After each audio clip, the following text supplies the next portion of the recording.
দেখতে দেখতে পুজো চলে এলো। প্রত্যেক বছরের মতো আরেকটা বছরের অপেক্ষার অবসান হতে মাত্র আর কদিন বাকি।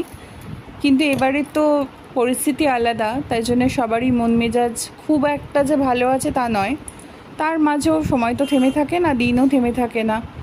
একটু একটু ইচ্ছেও হয়, কলকাতার বাইরে যারা থাকে তাদের কাছে মিষ্টি পাওয়াটা সবসময় তো পসিবল হয় না।